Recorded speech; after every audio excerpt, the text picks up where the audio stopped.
Hi, welcome back. It's been a while actually because I've been building another model for somebody else.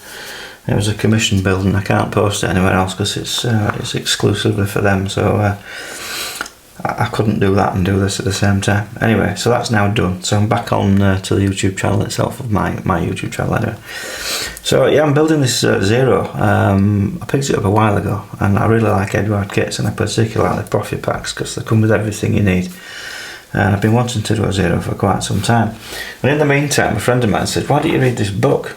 So I've been reading this book called Samurai, and it's a life story of a Japanese fighter ace called, I'm going to pronounce it wrong, probably Suburo Saki.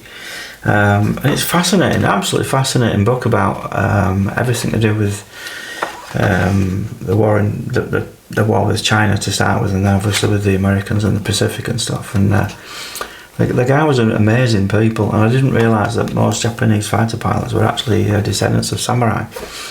They're mental, a lot of them. The training was incredibly insane and really brave, tough people. You wouldn't want to mess with one at all.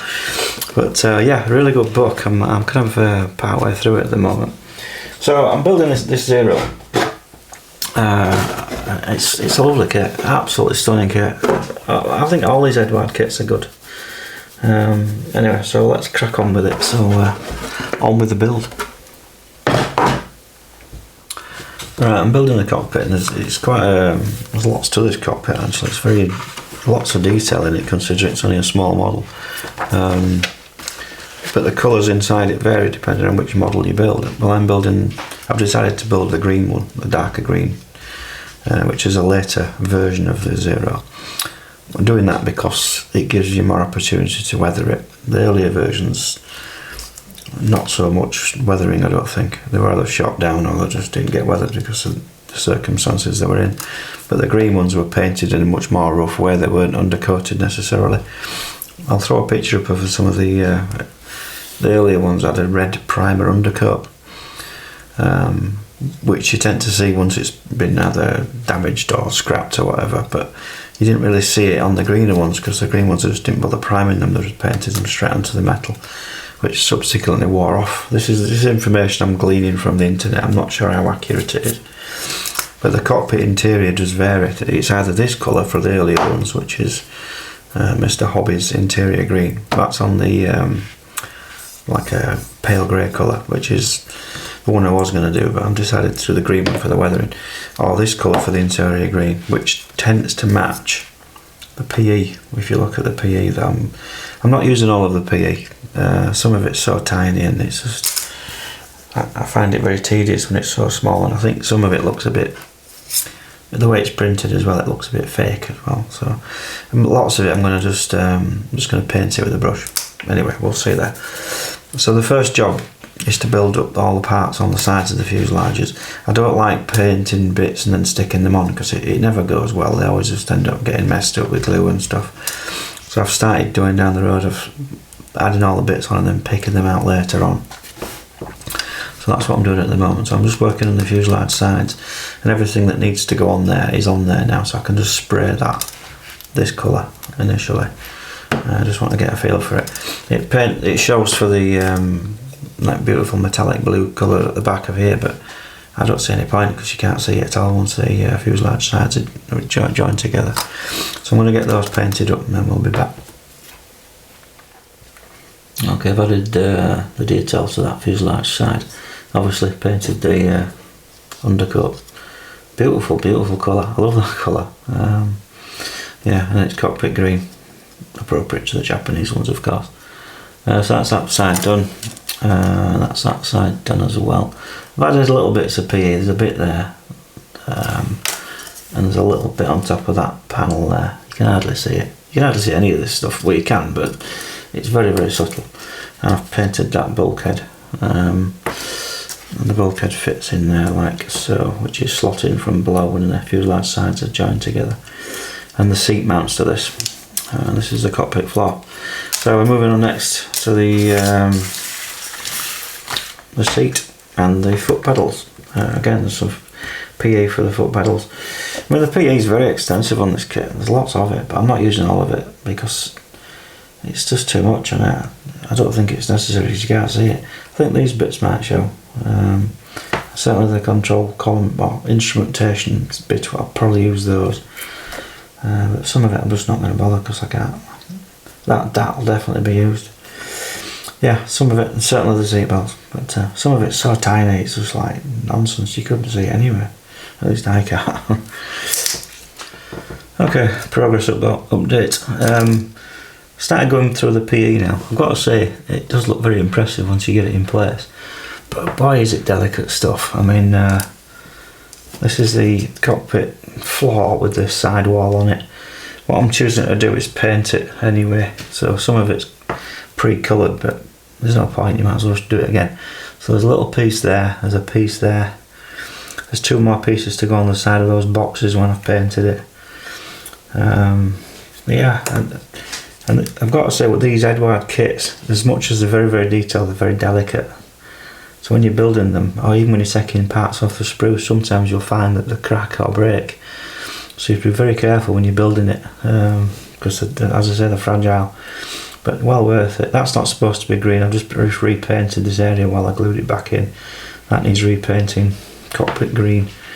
So what I'm doing with the cockpit floor and the seat, I'm going to chip it because not all of it will be weathered, but some of it will be where the pilot's been interacting with everything. So I'm going to put some weathering chipping fluid on the seat. I'm going to put some chipping fluid on this part as well. Repaint it green and chip that. So it's going to get weathered, and then I'm just having to go through painting all the little bits, but yeah, fitting them together is really, it's quite taxing. It's like building a watch. The amount of detail in this thing is remarkable for its size. I'm not sure if it's necessary, but I'm doing it anyway because it's quite good. It's good practice, and it does look very good when it's done, but I don't know if you're going to see much of it, but it's certainly nice to do.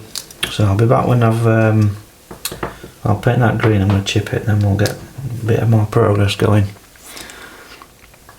Okay, I've silver and then chipping fluid, then green. I haven't put the green on particularly heavy because it just makes it easy to chip it off if you don't overdo it. A bit of water on a brush and we'll try and get it to chip off, which it is doing quite nicely. So it's going to get very heavily weathered is this model. As is this seat as well, because well, it just would be. There'll be more silver than there will be green, really. I think that's enough. Okay, I'm slowly going blind building this this model. The PE in this is incredible. I've got to say, it's a work of art. It really is. That's the instrument panel. I mean, it's made out of about 5 pieces. In fact, there's probably about 6 pieces, that's including all the PE.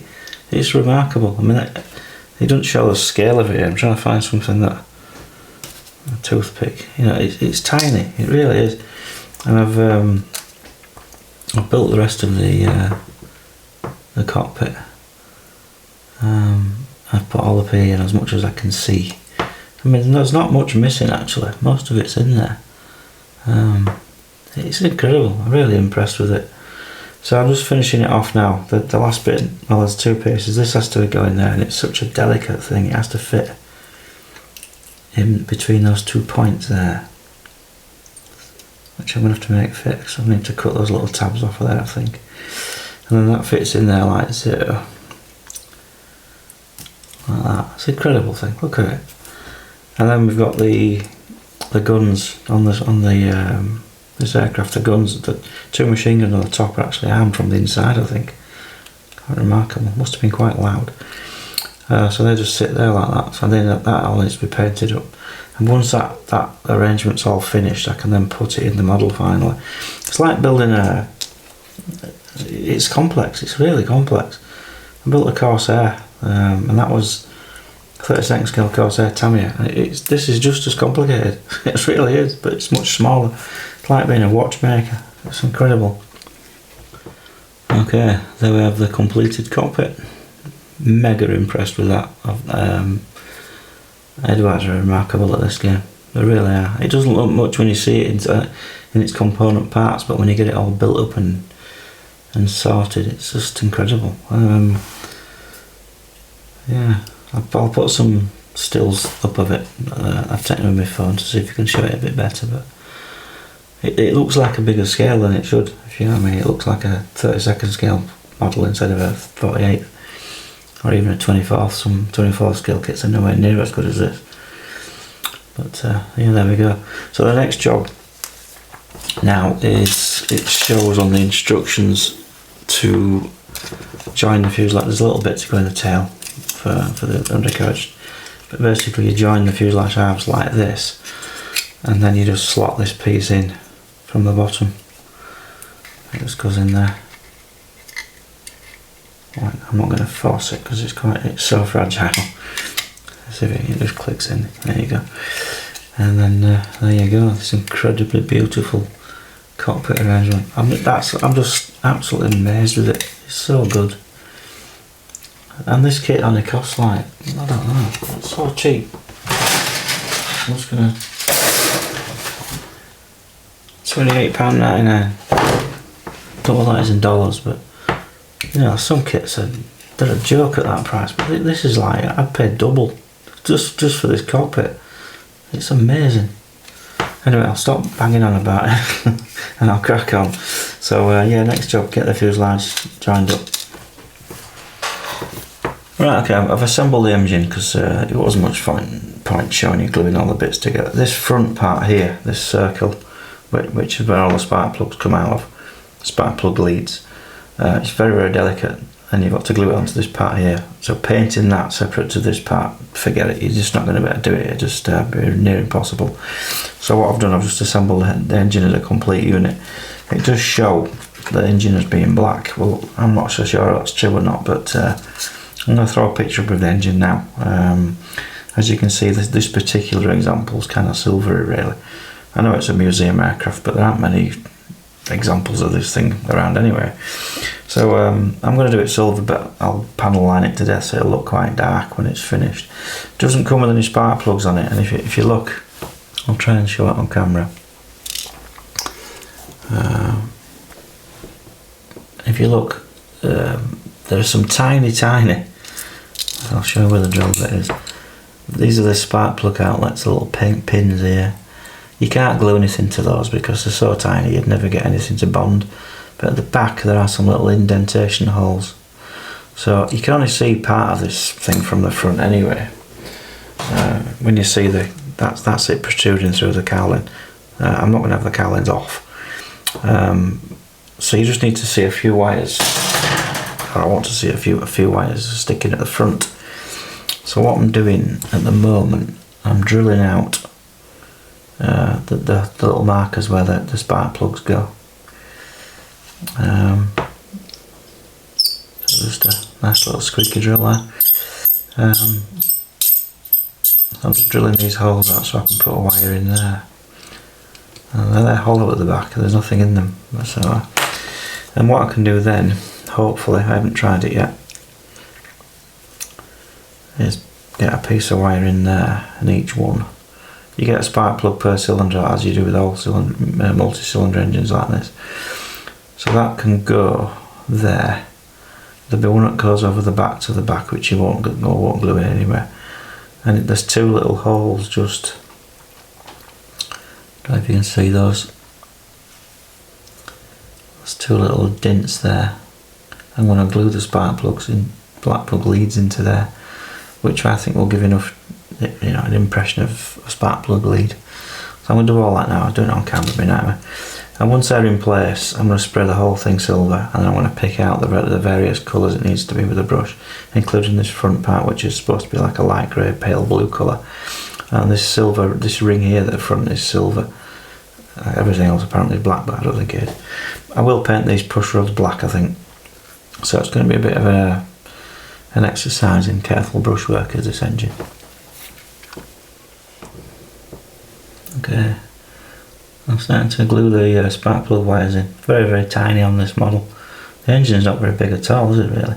So I'm just creating a loop of wire. Like that, little loop. And then dunk the end in super glue. And then I poke it in a pre-drilled hole, which is kind of fiddly. I'll just let that go off for a minute, like so. They're not in the right place, but they're when it's in the model, you won't tell where they come from really. So I don't really care. That one's a bit long, so just trim them off then.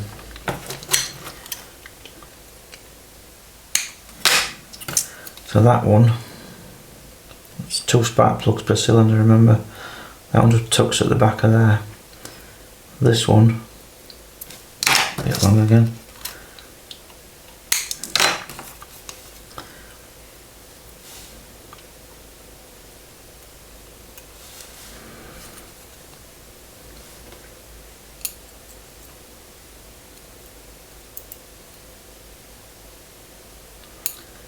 Goes through that hole that I've drilled, honestly.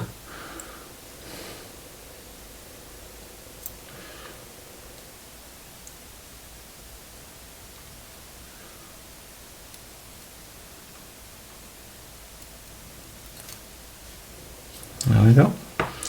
So I'll just have to do that on each cylinder bank. Getting there now though. So yeah, when it's on the front of the model, which is around there somewhere, all you're going to see is that from the front, so you're not going to see all of it.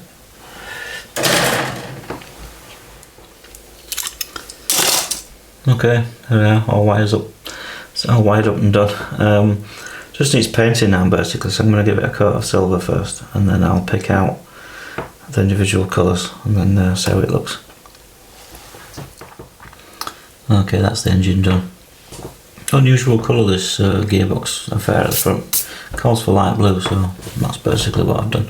It's azure blue that I've used.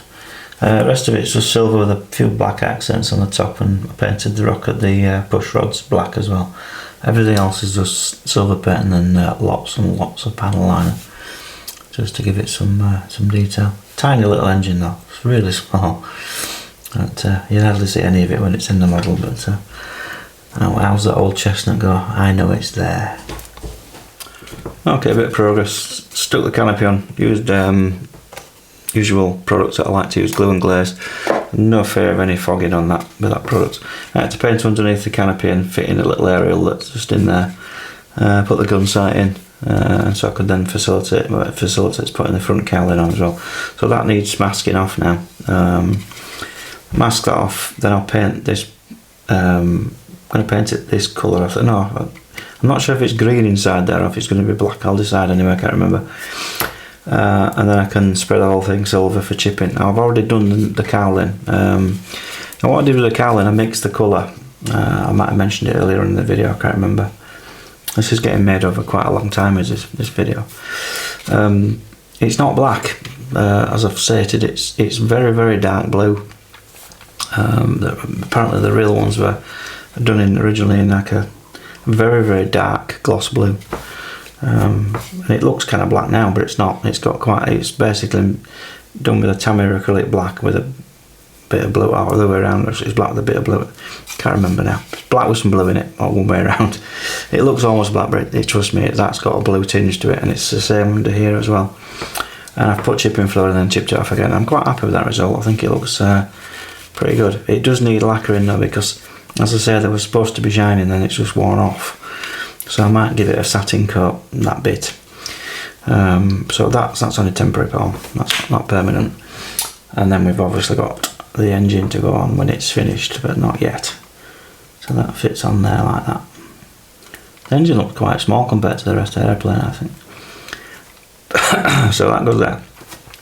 So as I say, the next job, I got to mask off the canopy. What I'm going to do with that, it comes with 2 canopies in the kit, one for the closed position and one for the open, and obviously the closed one's a little bit narrower, so it fits properly, so that just fits in there really nicely. So what I'm going to do is mask off this bit as normal and mask that bit off as normal, and then I'm going to put that on temporarily just so I can paint it. Now I'll just take that off straight away because I'm going to put the open canopy on when it's finished. The only slight snag is this canopy obscures the side of the fuselage when it goes on, so I'm going to have to somehow manage to mask that off there while I paint this green. Well, paint it silver then green, and then obviously that'll get chipped as well. This is going to look really chipped when it's finished. A lot of them are just really battered. The reason for it, I mean, some of them were painted with a red primer, and some of them weren't, and then later on as the war went on, I think they just didn't bother priming them, they just painted them, and then the paint just kind of come off really easily. So that's the one I'm doing. I'm not doing the red undercoat primer. So anyway, enough rambling. When I get it painted and I'll be back. Okay, that's the progress for this session. I decided to close the canopy. It sounds a bit daft on it, so all that work I put into the canopy, but you can see a lot through the canopy. It's a very clear screen, and the reason I've done that, it's me being a little bit lazy, but being a bit cautious as well, because it's quite hard to mask that edge with the canopy open. It can be done obviously, but it's just easy to put the canopy on, and also the main reason is I like the look of it with it closed. I think it looks better. I think it breaks up the line too much when you open it, and I just think it looks more like a zero with it shut, if that makes any sense. I don't have to decide. I might take it off yet, I don't know, but I've only got one set of masks and I'd have to get some more to mask off the open one, because you could have both, but at the moment it's closed. So what I need to do now is let that dry for a bit. I'll probably leave it till tomorrow now, and then it's a case of masking fluid and then masking it actually to accommodate the colour scheme that we're going to go with, which is that one, which is quite simple really. So I'll paint the bottom first probably. I don't know, I'll have to paint the yellow fronts first I think, but anyway, we'll work that out tomorrow. I'm starting to lay down some colours now, and obviously it's got yellow leading edges as per instructions. The decals for the tail, I needed to match that colour, so it's not far off. But every time you do this chipping technique, you've got to chip it first and then mask off the bit you've chipped and then repaint over the silver where it's not, you get the idea. So it's a bit of a slow process because I've got to mask every time I do this, because if I try and then mask that like that, it'll pull it off probably. So I'm going to need to lacquer that over that now just to protect that effect, if you like. And then I'm going to mask off the yellow part and then repaint the silver over the top of that so that it doesn't, so it's obviously in the right places. I know what I'm talking about, but it's difficult to explain. I'll show it next, when you see the next part of the video, you'll see what I mean. So yeah, it's a bit of a slow process at the moment. I'm going to have to do the same with the bottom as well, so the bottom will need to be masked, completely weathered, and then finished almost, and then lacquered, and then I'll start on the top and do the same again. Okay, a bit of a progress update. This video is not going very well, to be fair.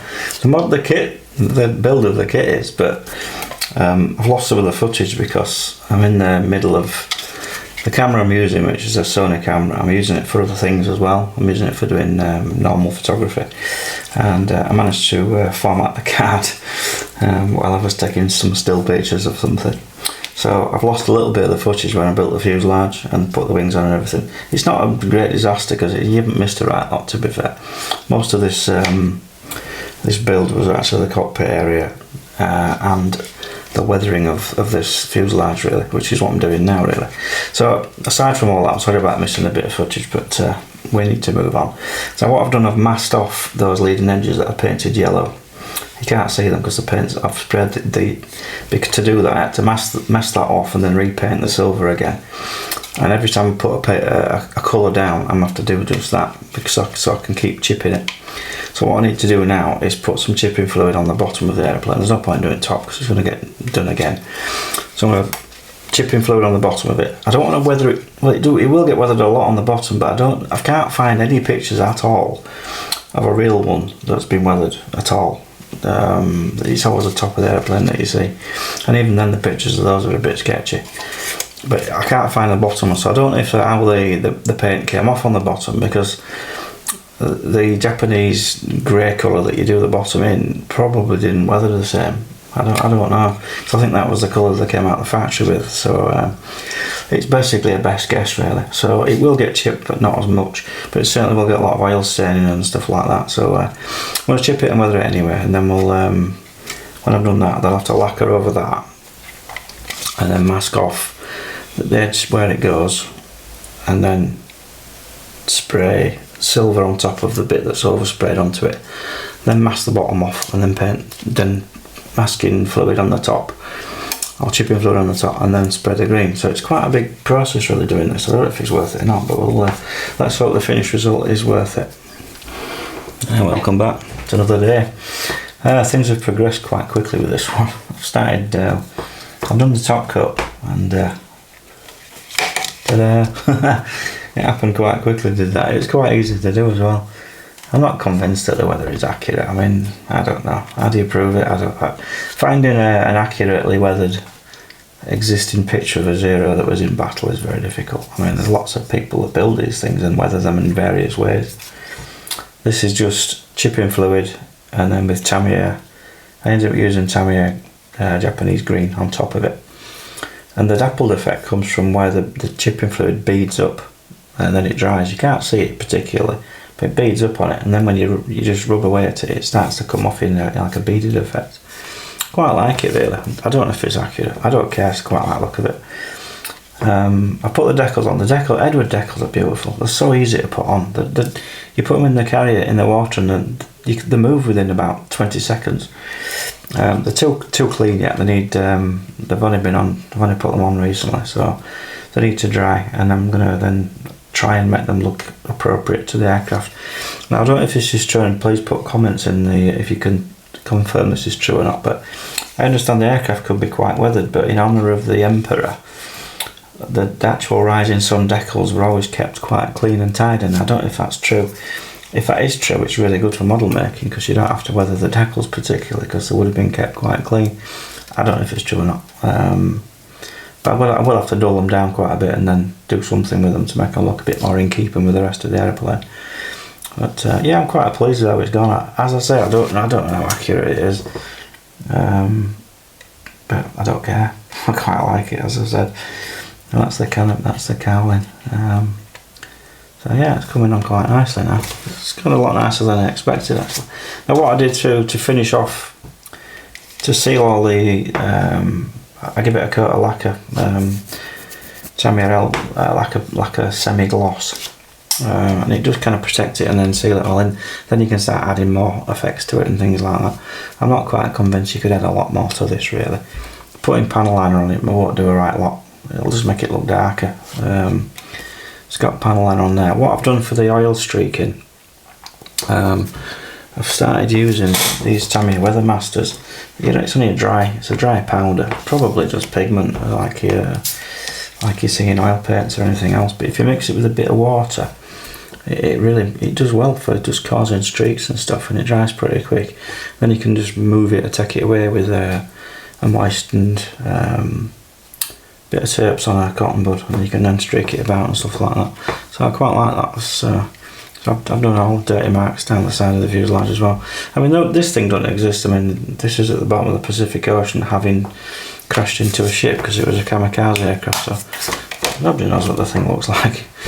But yeah, I have seen some old black and white pictures of these things looking really battered. I'll try and put some pictures on if I can find one. But they do vary. I mean, and you know, that's as it is. I'm just making excuses for how it's turned out. But you know, it's a model, isn't it?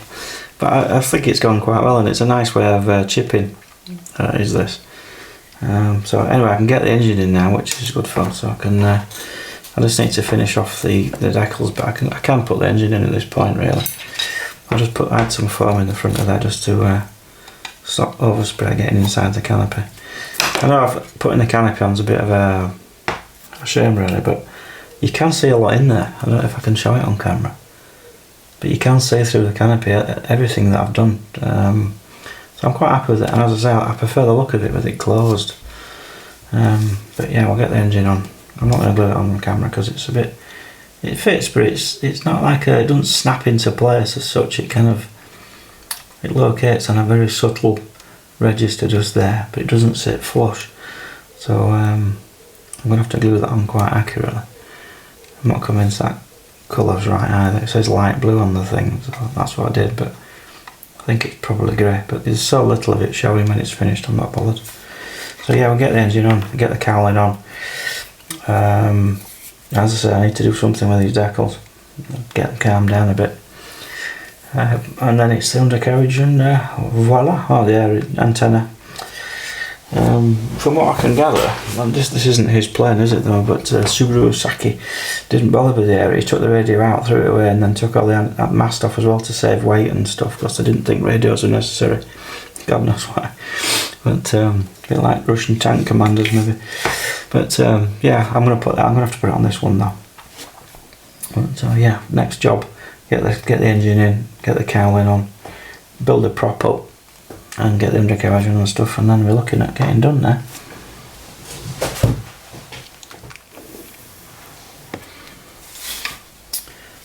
Don't even see what I'm doing, but get some tapes on a white spirit, a cotton bud.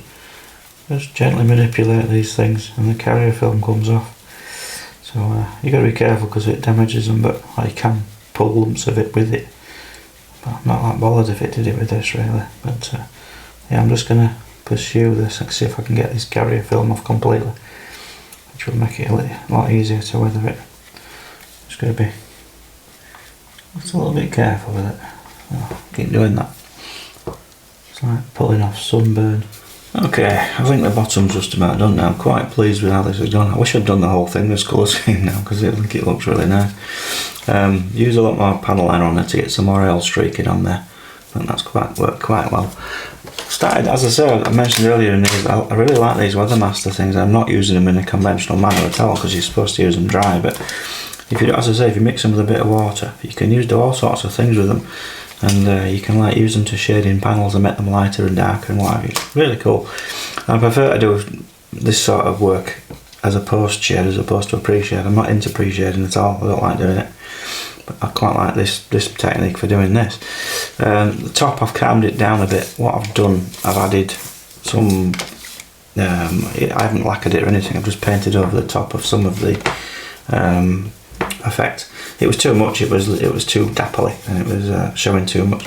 What's caused the dapple effect is because it's a shiny aluminium paint that I've put on there. It's glossy, and when you spray the panel liner, the chipping fluid on there, because it's shiny, it beads up like it would on a polished car. So in theory, if you wanted to make it more uniform, you would do it. You'd sand off the shine or do it in matte. And then do it, and it shouldn't bead the same, but it's alright, it works out okay.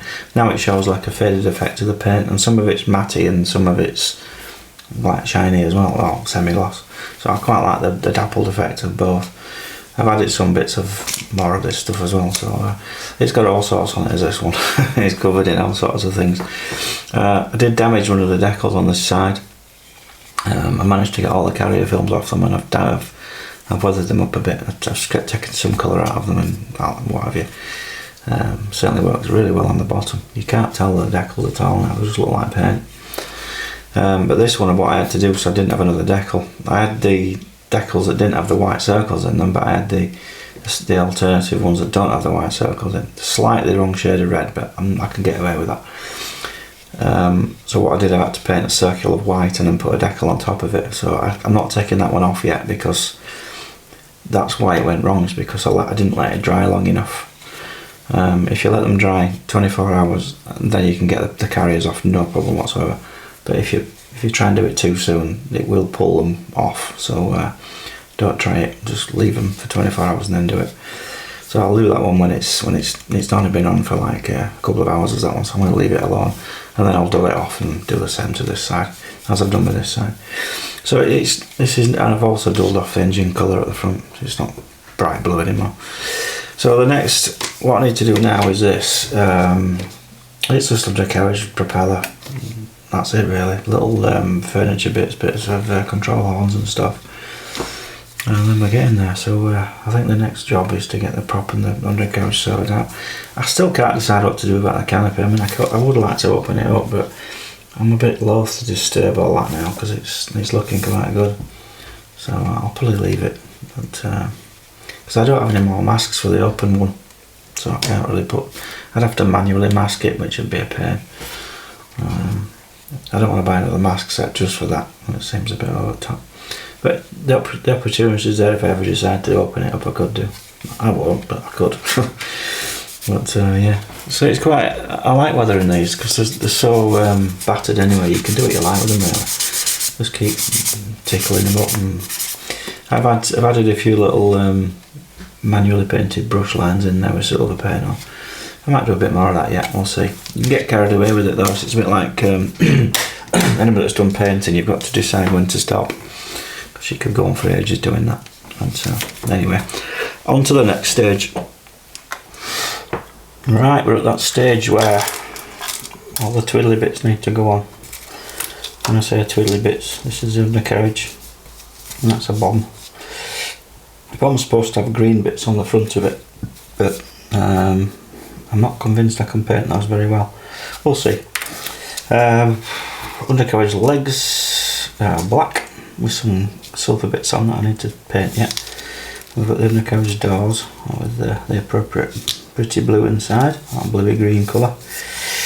That's the arrestor hook, tail wheel, and they're the inserts for each of the wheels. So they're going there like that. So I'm going to get all that lot assembled and I'll be back. Okay, undercarriage and bomb fitted. That panel line's still wet. It won't look as shiny as that, although I'd like it to. Might put some gloss varnish on there. So yeah, the undercarriage, very nicely, it works, it all fits and everything, but it's very fragile. You've got to be very careful when you fit it. I've actually super glued it quite a lot actually in the ends where it mounts, just to keep it in place. Panel lined it to death, dusted it to death, all sorts of stuff on there to give it that look. Quite happy with it. I had to put the flats on the tyres though, because they weren't on the kit. I suppose they're just giving you the option to do either really, aren't they? So it's quite easy to put some flats on, so you've got weight on wheels. So that's that done. The aerial's fitted. The only thing it needs now is there's a few decals to fit on actually on the wings I forgot to put on, and then there's the propeller. I did actually paint it all up and everything, and I touched it and it was still wet and it messed it up, so I had to strip it and I'll have to start again on that, but that's another day tomorrow I think. And it should see it finished. I'll be back when that's done. Right, okay, another day. This is finished. You can tell it's finished because I've got a nice beautiful clean background ready for the next model and for video and pictures and stuff. I thoroughly enjoyed building this. I put an antenna wire on there. That's just 0.1mm steel wire. Probably still a bit thick, but it looks alright. I think it looks better with it than without it. I don't think all of the pilots used them. I think some, as I've said before in the video earlier on, that some didn't bother with the radios, but I've put it on anyway.